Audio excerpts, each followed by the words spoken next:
Accrediting Excellence, the international authority for professional coaching and mentoring, proudly presents Both Sides of the Coin.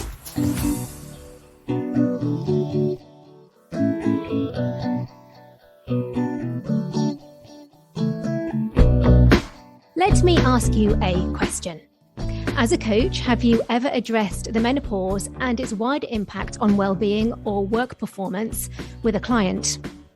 The topic may feel uncomfortable, but unless we're open about it, how can we as coaches help our clients achieve during this season of life, whilst they commonly experience brain fog, hot flushes, and increasing anxiety? Today, we get some top tips. Welcome to Both Sides of the Coin, a podcast produced by the IAPC&M. We're a leading accreditation body, and our aim is to increase public confidence and to raise industry standards by enforcing a rigorous accreditation process that ensures the quality of professional coaches and mentors. The podcast is aptly named Both Sides of the Coin because we talk to both a coach or mentor and one of their clients to explore both sides of the coaching mentoring intervention, what works and what doesn't. As the proverb says, iron sharpens iron. Before we get started, let me introduce myself. I'm Jenny Butter, your host and an accredited master coach, and I've been coaching for 10 years, mainly in the area of career, transition and life coaching. Joining me today are Gail Gibson, Ruby McGuire and Amanda Peet. Gail Gibson and Ruby McGuire are both business coaches who have co-authored a book called The Working Woman's Guide to Menopause. When the heat is on, don't sweat it. As two business coaches who are personally currently going through perimenopause, they decided to write a book to help their own coaching clients, and in fact all women, manage their mindset, thus manage their workloads during this stage of life. Amanda Peet, who also joins us today, loved the book and the top tips it gave her. Welcome all of you. Ruby, I'm going to start with you. Why did you decide to write this book? It was actually when Gail and I were out on what we call a buzz chat. So I go for a walk while we talk, and we basically talk about what we want to do in business, some of our challenges, the best things that have happened, and all the different things that have come up in the week and that kind of thing, co-coaching essentially. And this particular day, Gail and I were trying to organise a session to have another call, and we could not get our acts together. We basically were saying, did you say Wednesday? Was it Wednesday at 11? Was it Thursday this week, next week? When was it? And Gail in that moment said, you know what, we should really write a book about menopause. And one of us said, we can't remember who now, which is quite funny, said, well, we need to do it quickly before we forget. And we did. And it was a passion project that has turned into something so much bigger. So it's been a really exciting journey. We co-wrote it together from different sides of the world. Gail's in Malaysia, I'm in Scotland, and we've been friends for years. And it's just taken a life of its own, really. I admit I've been really challenged because only once in a coaching session has the menopause been mentioned, and that came from a client. A client raised it. How can we open this really important conversation with our clients? That's for you, Gail. You know, that's a great question. I think what I've seen in my coaching is women leaders who've come to me who are finding this time very anxious for them as they're going through this perimenopause and menopause journey. And I think it has naturally come up just as part of that check-in, you know, and some of the challenges that they're facing. And when I have deep questioned a bit further for them, it's actually brought it to the surface. So I think it's just about, in a position as a coach, is thinking a bit more broadly about the responses you're getting if you're working with women who are in an age range from, say, 35 upwards, is that some of the associated challenges that they may be having on a personal level could be related. So it's about just being aware of those, and where they do come up in conversation, just explore that a little bit more so that the women that you're coaching understand that you can see the bigger picture of what may be impacting them, not just if it's career or if it's business or if it's a leadership challenge that they're going through, that there is perhaps something underlying that should be addressed. Amanda, you have read the book and you've worked with Ruby and Gail. tell me, how would you feel if a coach brought up the topic of menopause and it hadn't even crossed your mind? I think now you're asking me on a great day today because I've got complete brain fog this morning. So thank you, ladies, for writing this book because it absolutely helps me on days like this. I for me personally, I would be absolutely fine with that. But it's hard to sort of put myself in that position. In my early 30s, I was told I was perimenopausal by a doctor, and actually I wasn't. And I've only just recently in the last move on sort of 17, 18 years, and my perimenopausal started now after the birth of a child. So I definitely wasn't perimenopausal at that time. But for me, yeah, I think it's fine. I think it's something that more people are talking about menopause now. It's a word that people aren't as scared of.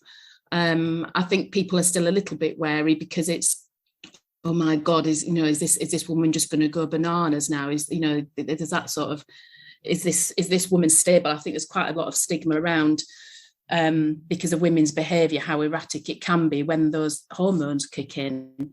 But from a coaching point of view, for me, if somebody asked me that, I think I'd be absolutely fine with that. I'd consider it. It may be a little shock to some people. Some people maybe ask that and it may sort of trigger them and think, I'm not that old, or I'm not this, and it might sort of trigger other things. But I should imagine that the majority of people would be happy to have that as a consideration. Thank you. Ruby, tell me about the different things as coaches that, when a client talks about something that we should be aware of to help us think, oh, now, could this be menopause or could this be something else?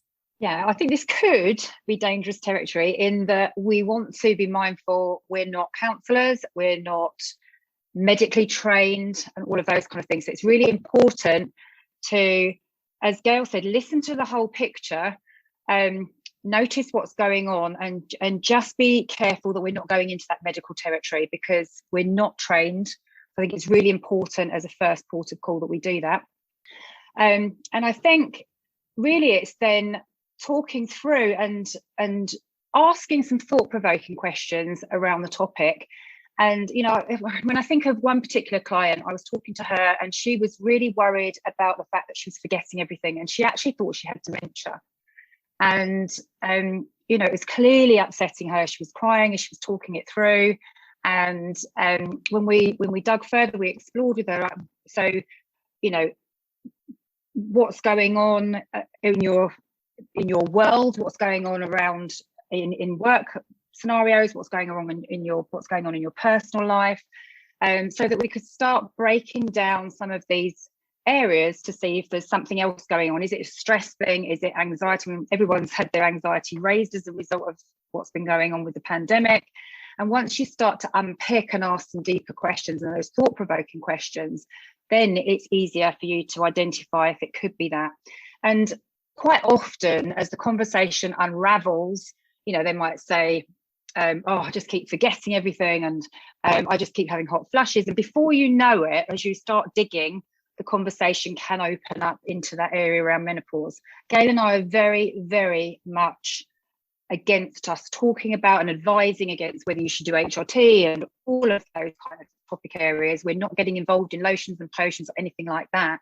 The premise of our book and the work that we do is around raising awareness on mindset and the fact that you can take back control of your life once you recognise what's going on. And quite often we're told that the book isn't really just for people going through menopause. It's actually useful for anyone who needs to give themselves permission to, slow down, be compassionate with themselves, look after their self-care, be more self-accepting, etc.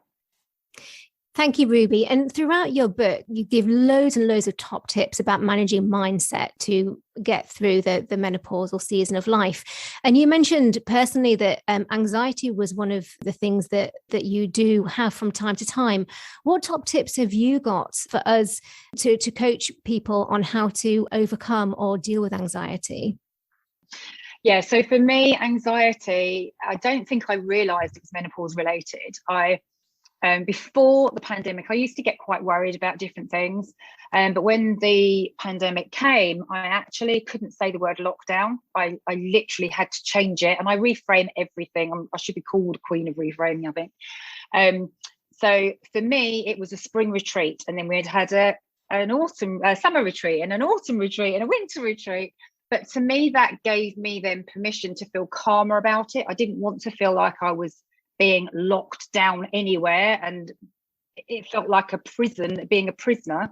Whereas changing that word and reframing that thinking really helped. The other thing that I practice on a regular basis, I mean, literally daily without fail, it's non-negotiable for me, is I do morning pages from Julia Cameron. So I get all of my thoughts out on paper. So then I'm not constantly worrying about everything. I can then go through and see if there's anything that specifically needs actioning.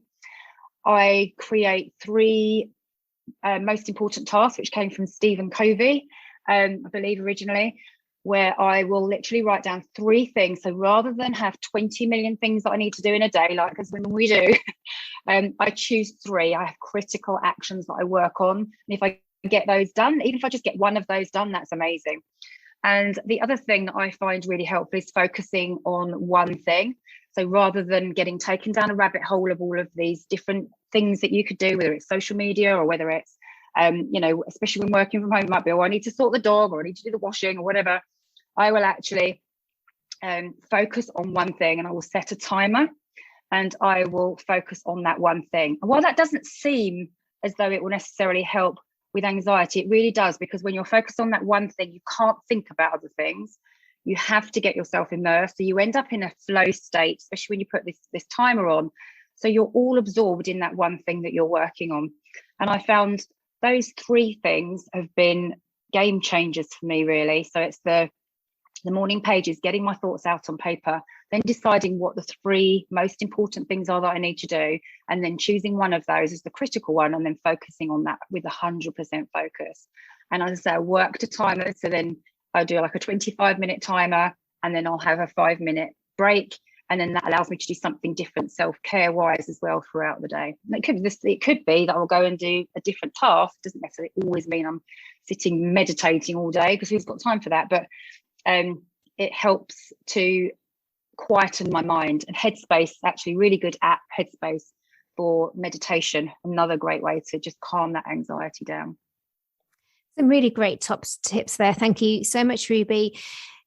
Gail, in the book, you also talk about the importance of routine and how that's important, for a can-do mindset during this season of life. Please tell me about that as well. I think, it is so important, and I have found that it has really helped me to stay on track. And I think listening to what Ruby's been saying and what we've been talking about with regard to tools and strategies against, say, anxiety as one of those symptoms, we have to be mindful too, taking that mindset approach, as Ruby and I do, is that women who are listening to this and women who are going through peri and menopause, they don't blame menopause for everything that's going on. So again, it's that taking back that control of our mindset. So using that can-do approach is saying, we are facing something, we are going through something. It is a phase and it will pass. But if we can build some of those positive routines in, such as the 3 things and the power habits that Ruby talked about, and for myself as well, bringing in daily routines such as meditation is the way that I start my day. My day actually begins with quite a lot of fitness. So I walk about 8,000 to 10,000 steps before I even get started for the day. I then go into a flow state for myself of meditation to really set my intention, and then I start working. So it's this can-do, this mindset that says, I can make it through whatever it is that I'm facing. And I know that helping women to embark on that journey themselves has really helped them to think, it is within my control, that I can think about and I can act on the things that I can control, so that I can bring these routines into my life because they have a positive impact. And my clients start to see the results of adopting those habits themselves. So I think when you can power up your mind to think in a positive and progressive way, not by saying that, you know, I'm just going to conquer everything, but you can set yourself up for success rather than set yourself up for a thought pattern of blame and saying, well, it's because of the menopause that I can't do this, and it's because I'm not sleeping, or because I can't think straight. That reduces our ability to actually achieve the success that we want to and be at a level of performance that works for us and gets us into that flow. So yes, the can-do approach is a really strong partner for us to be able to go through this and navigate this cycle that we're going through in our lives. Thank you. Amanda, the book is full of so many top tips on, you know, so many different issues. You know, I found the boundary setting chapter particularly interesting. What was most poignant for you? The boundaries were good. And I've worked with Ruby on boundary setting and things as well. It's just having that sort of sense, as I read through the book, I don't think there was one part. It was just, I was reading through, it's just that sense of relief each time. And that, right, okay, that there are different things that I can try for the different ways that I'm feeling. So, and I might read the book again. I'll probably go back to it in another month and read it again and pull something different out of it for where I'm at that time. I think it's a book that you can read alongside as you change with the change. I think it's good to sort of draw on. I've drawn on bits and bobs already that have really helped, and just, you know, making sure that you're not guilty, making sure you're not feeling guilty. So you wake up and you think, I'm going to have to rearrange my morning because I can't do anything today, and just rearrange that morning guilt-free and knowing that things will get done, but maybe not as you did originally planned. I think, yeah, the boundaries, doing things guilt-free, but just the fact that there's a tool there now sat on the bookshelf that I can just go to and think, right, okay, I'm going to pick something else out of it now because my symptoms have changed, or I feel different to how I felt a month ago. And it changes, you know, you just pull what you need out of it for that time. Thank you so much. I'm going to end by asking each one of you for a top tip on managing your mindset through menopause. Ruby, what's your top tip?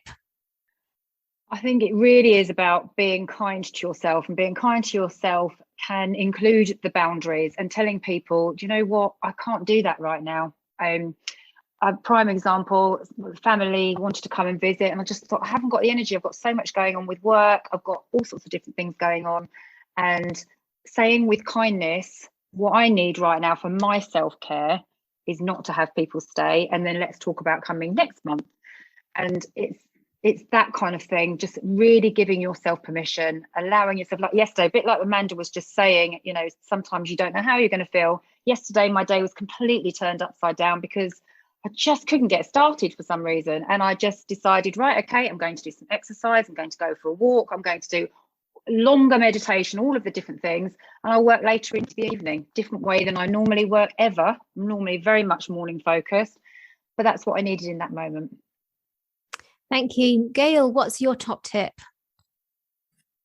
Mine is to go with the flow. You know, this is a phase. It's like a river is flowing, you know, and if we try and dam it up, or we try and swim against the tide, so we're swimming against the speed of the water or against the waves, we present ourselves with more challenges. So when we look at it and we say, you know, I am having a day like Ruby was just explaining then, where she didn't have the energy, the mental energy and capacity to actually entertain family, is actually saying, you know, that's part of my flow and I will go with it. So I will do what I need to do in that time.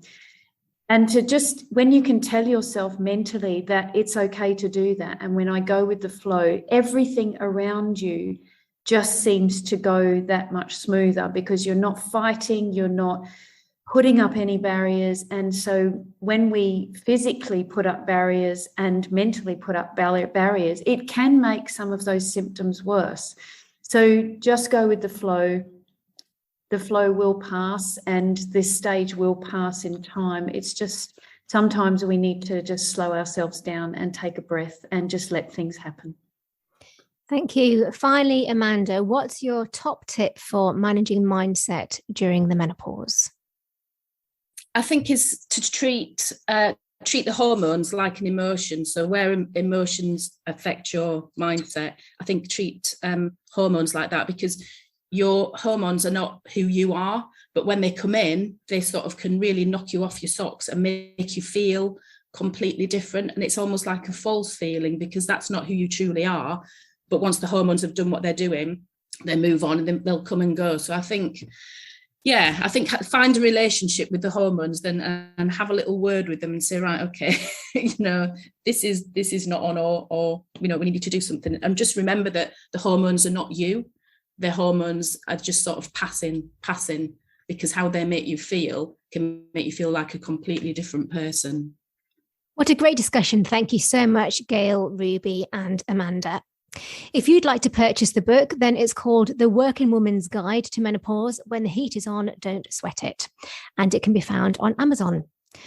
We're confident that anyone who attains an international authority for professional coaching and mentoring accreditation will be amongst the very best that the profession has to offer. So if you're someone who's interested in having some coaching or mentoring and want to find an accredited coach, mentor or training provider, or if you're a professional who's interested in becoming accredited, then please go to our website, coach-accreditation.services. And finally, if there's a topic that you would like me to cover on future episodes of Both Sides of the Coin, then I would love to hear from you. My email, jenny.podcast@coach-accreditation.services. Bye for now.